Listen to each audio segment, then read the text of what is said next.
Okay, hi. So today I am going to be doing a guide to the Shattered Sand series by Bradley P. Beaulieu. I have read the entirety of this series. I've read all 6 of the novels and all however many novellas. I think there are 6. So in this, my goal of this is to kind of give you a guide to the world and help you decide if you want to read this series, but also if you are reading this series, help you kind of hopefully help guide you in the things that matter, because it's a lot. This is a desert fantasy where you're following, among many characters, your main character Cheta and her connection with the desert and with the city of Sharakhai. So Sharakhai is your main city. It is the main location that you kind of center yourself in. And just to be clear, I'm not going to really give spoilers of the plot. That is not my intention. However, this series is very much I would compare it to A Song of Ice and Fire in the number of characters and plot lines and types of things that you have to keep track of. And it can be overwhelming because you might be introduced to a character that you don't think is important, so you're I'm not going to note the name, and then suddenly they become a main character, and you're wait, what did they do? There's also a ton of connections between the characters, so if you like to go into a book completely blind, I don't really recommend watching this part of the of this video, because I kind of want to get into the lore of the universe. I want you to understand the kind of the direction you should be putting your energy into remembering. So yeah, if you don't want that and you maybe just want a reading order, just skip this part. But for those of you who were as confused as I was reading this, I think that this might just be helpful. At the beginning of the books, there is a map of the desert, the great Shangazi desert that all of this takes place in. So you got your desert. In the middle, hopefully I could put a map up. In the middle, you have Sharakhai, which is your main city. You have Maria to the north. This part of the world, people, the characters you meet from this place, I would say keep them in your head. They matter. So Maria has a stake in this series. To the south, you have Quamir. This is also a part of the universe. People from this place you should be paying attention to, specifically Ramad Amansir and Miriam. These 2 characters I get introduced in the first book and continue being characters throughout the series. Characters from Maria, Juvan is someone you get introduced to earlier on. Just kind of keep track of him. You get more people from this part of the world coming up as time goes on. All of the names, I would say, of the people from there that I can remember are relatively important, so keep those in mind. And then you have 2 other parts of the world. You have Kundun to the west, and you have Malice to the east. I would say neither of these places are as important to keep track of. Malice does have some come up a bit, but I would just say keep track of the fact that Malice and Maria are 2 different places. I have no idea why, but I kept combining them in my head. So each of these areas have different kingdoms, different political setups, different governmental setups. Although each of them really have a main monarch, with the exception of Sharakhai, which is your main location that you're sitting in. You are either, for the most part, in Sharakhai or you're in the desert, and not in one of those other cities. So those cities, those empires come into play, but you're not going to actually be witness to many things happening in those places. Sharakhai is set up where there are 12 reigning kings that rule Sharakhai together. They have ruled for over 400 years. They have ruled since the day of Batiman. That is a day and a thing that you're going to want to remember. Many people aren't really pleased with how they rule their kingdom. So you have Cheda as a main character, and then you have a lot of other main characters that you see a third person perspective through. So it's not first person, but it's what I consider a close third person, in which you're seeing some of their motivations, you're seeing some of their thought processes, that type of thing. So you follow Cheda. You also follow characters that in some way are connected to Cheda. Anyone that you start following the first person perspective of is an important character in some capacity. So this starts to grow as the series goes on. In the first book, you follow Cheda. I think you follow Emery, who is her good friend. I believe you follow Ramad, and then you get insights into a king's perspective, which kind of dot in here and there. So through these characters, you're seeing different political machinations, you are seeing different motivations. So you kind of get deeper and deeper into Sharakhai's past, into its history, into the king's history, and into how Sharakhai operates throughout the series. So how does Sharakhai operate? You have the 12 kings, and then you have the Blade Maidens. The Blade Maidens are the daughters of the kings who have been trained in combat. They are very deadly. They get trained for years, and they are bodyguards to the kings. Then you have the Silver Spears, who are the, policing body of the town. So they are still well trained. They are your warriors. They are your policing force. And they also work with the kings. So that is like kind of a sense of the world and some of the characters. The characters, you kind of have this effect. I don't know what to call it. You have a few characters you follow that are kind of all in the same place at the same time type thing. Then you have a spreading out where you start to get more perspectives. You start to see them in different parts of the world. They're kind of all doing different things for different reasons. And then you kind of have them all start to come back together and weave together in the end. So it kind of blows up in the middle, and then it comes back in as everyone's motivations kind of start centering around the same thing. So that is like the political governmental scheme. Those are like the characters you should focus on. But then there's also the gods. And you have different layers of gods, and each of the kingdoms follow different gods. But we're going to just focus on Sharakhai. In Sharakhai, you have the elder gods who created the universe and then left it. And then you have the younger gods who still remain in this realm. I don't really want to say much more than that. Just know that there are different levels to the gods, and they have different motivations because of that. And some of the younger gods have created beings that live in this realm as well. So you have the Ekra that are made by one of the gods, and they're essentially, the gods don't really interact super directly with the people, but their creations can.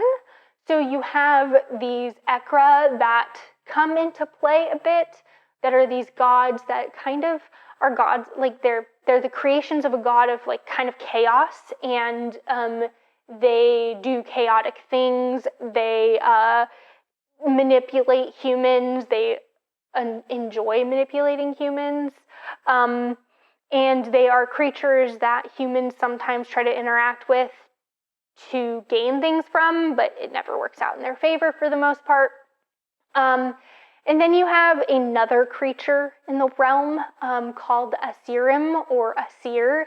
And These are very strong beings that for every Bet Zahir, I think that's the name of it, they come out every 6 weeks when 2 of the moons, who are also gods or goddesses, are both out, and people of Sharakhai get sacrificed to this grove of trees by them.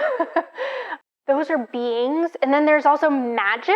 There's like the magic of the desert. And then there's a lot of magic. And a lot of it is really undefined. I would say that the most defined and the most developed of the magics are the blood mages. You get to see a lot of different blood mages. You get to see blood mages that are very strong.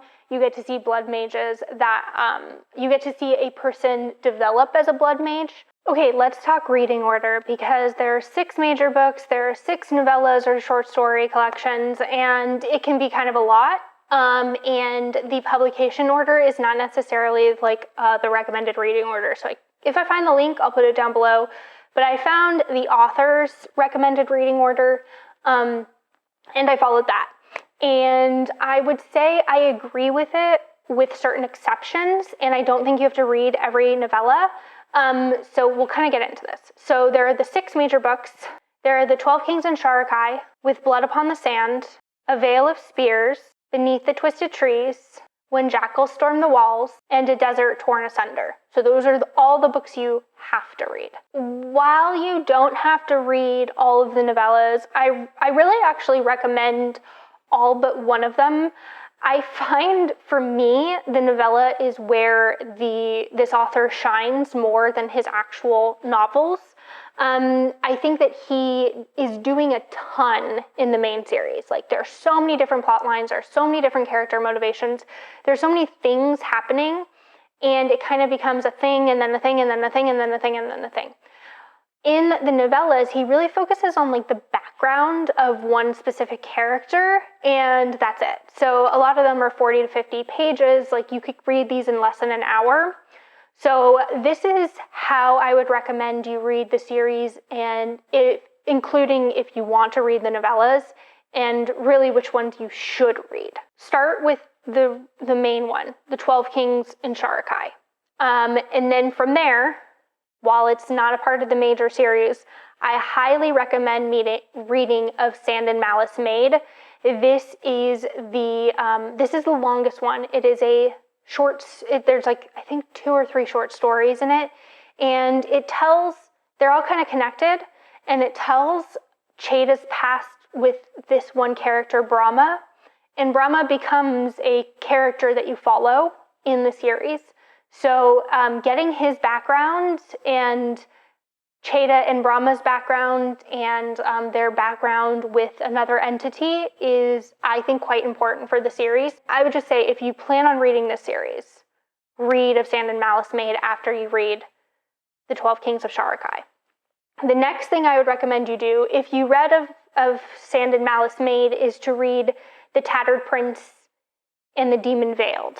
So this follows Brahma, post of Sand and Malice Made. So if you don't read that, don't read this.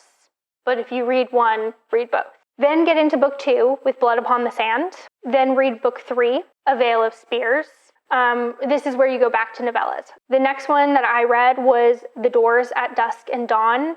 I don't think you have to read this. It gives the background on the character Lenora. And then the next one, In the Village Where the Brightwine Flows. This gives you some background on Darzada, who has been introduced in book 1. I don't think you have to read those, but if you wanted to read them in the order that I read them, in the order that the author recommends, this is my recommendation. Then move on to the 4th book, Beneath the Twisted Trees, and then the novella, The Flight of the Whisper King, which I don't actually think is necessary either, but if you wanted to read it in order. After that, the 5th book, When Jackals Storm the Walls, and then I read A Wasteland of My God's Own Making, which is another novella, and then the final book, A Desert Torn Asunder. So I liked that reading order with one exception, and that was A Wasteland of My God's Own Making. This follows Jaga, Djaga, I think that's how you spell her name, who is Kundun. And I didn't feel that that was like the best placement. Like technically when you look at the series on Goodreads, it's like 0.3. I wouldn't read it before the series starts, but it felt kind of weird being put here. I almost recommend that when you get Jaga introduced as a character in the first book and you get a little bit of her background to like just jump in as you're reading book one, like kind of stop, read this very quickly and go back if you want to read it. If not, you can kind of just read it whenever because it doesn't really give anything away. It's about her history. So that is the recommended order. Those are the books I specifically recommend you read. So read the entire six main novels, and Of Sand of Malice Made, and The Tattered Prince and the Demon Veiled. Those two short story collection and the novella are the ones that I don't think you should skip if you want to read the whole series. So let's get into should you read the series. If you are a character-driven reader, I don't recommend it. I don't think that the character motivations, while they're distinct from each other in terms of why they're motivated, I feel like all the character motivations themselves are very similar. I think that a lot of the characters feel like kind of a repeat of other characters. They kind of all have knee-jerk reactions to things, and overall, I just don't find the characters to be the interesting part of the series. In terms of plot, if you like a huge universe with a lot of things going on, like A Song of Ice and Fire, then you might like this. If you don't like that, definitely don't read this. This is complicated. Book one, you get a ton of things introduced, and it just keeps getting more and more complicated as things go on. So, like, you're still getting characters introduced and stuff in books 4 and at least into book 4. It's a lot. And then I guess just in terms of the plot, also the pacing. I found the pacing of these a struggle. I think that books 1 and 2 were my favorites, and then I found books 3 through 5, or maybe 3 and 4, to be a bit of a slog. And then I thought things picked back up and came back together okay in book 6. I think that like the pacing and the plot armor kind of come together in a way where it's just the stakes of what is happening are large. It's huge. But the actual stakes feel relatively low because everything seems to go right for your characters all the time. It's like they're in the right place at the right time. They are just successful in all of their endeavors for the most part. And so something that is very high stakes, if you look at it on paper, feels lower stakes because of how it's written.